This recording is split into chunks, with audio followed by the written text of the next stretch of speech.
Hi. Now, India and Iran have signed 10 years of contract on Chabahar port, and India will also invest huge amount of money, 120 million for development of the port, and it is when uh, Russia is having additional sanctions by United States of America. Already it was undergoing sanctions after once the Trump administration back out itself from the JCPOA, it exerted maximum number of sanctions on Iran, and after Iran attacked Israel, more sanctions were put upon Iran, but now India has signed a 10-year contract. Earlier the contract was for 1 year, and now this is for 10 years. So practically for next 10 years India will be operating and having rights on this very important Chabahar port, and after 10 years the lease will be renewed once again for next 10 years.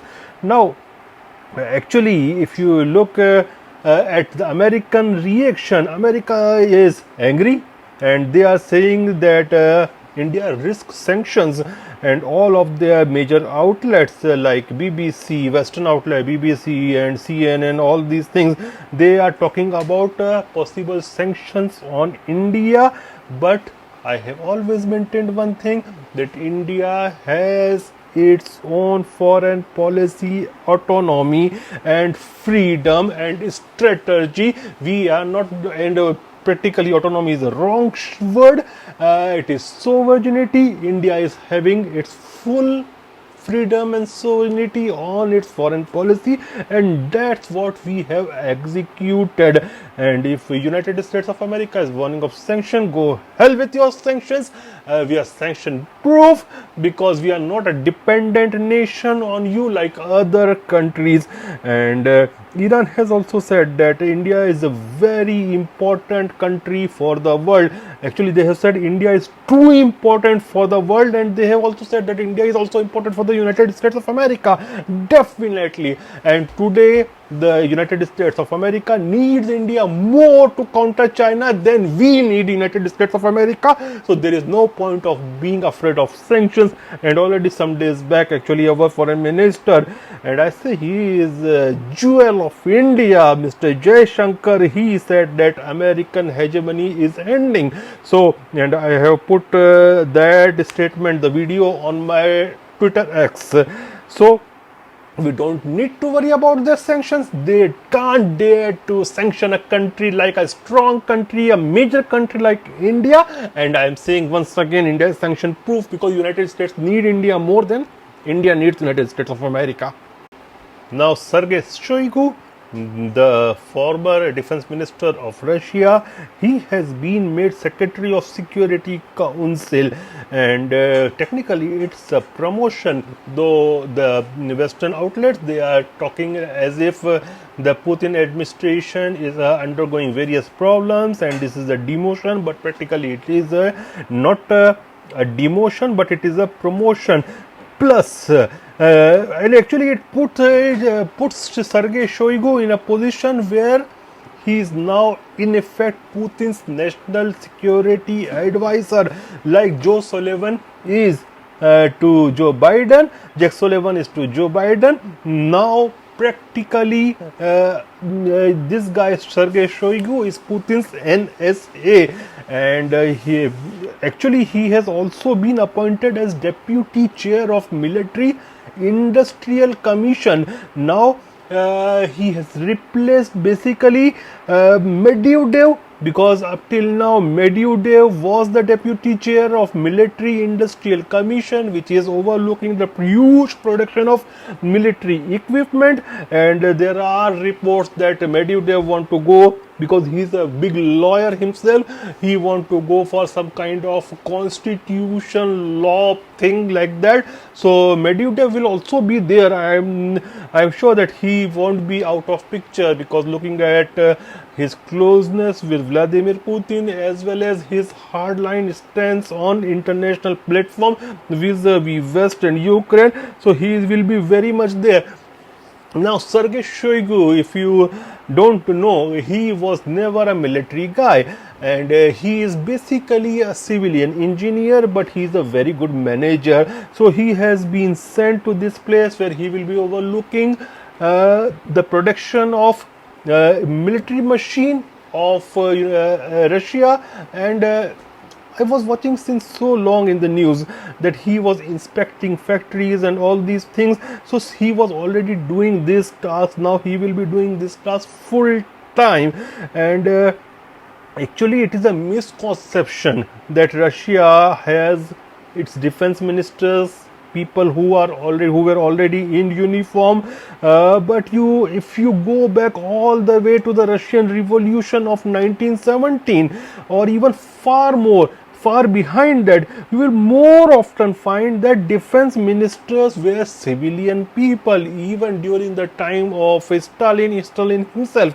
he was not a military guy, and a brief period of Cold War was there, when they started having the military people as defense minister, but then in 1970 a decision was made that it should be a civilian post once again, and all of them under Putin were also up till now civilians, and Bolev, he has actually taken the position of defense minister, and he was actually Putin's economic advisor. So Russia has done a lot of good things when it comes to economics under this guy, and it is said that he is exceptionally capable man, and he is very likely man that who can make people work. So he is also given a good position. Plus Sergei Shoigu, he is also in a very prominent position. So what Western media is preaching you that there is something wrong going on, no, it's the thing wrong going on. Everybody is almost there. Nobody has been kicked out. People have been reshuffled because of new realities. Now, if you look at the situation of Middle East, Israel is basically pushing tanks deeper inside Rafah, and this all is being done even after constantly the White House is saying them to restrain, not to go into Rafah. They are also claiming that they are withholding many kind of ammunition, especially the artillery, those 2,000 pounds of bombs which were being fired on the civilian structures in the very compact regions, fully populated ones, but still Israel has entered deeper with their tanks in Rafah, and but the international community has started reacting. Egypt has announced its intention to join South Africa in filing a lawsuit against Israel at the International Court of Justice.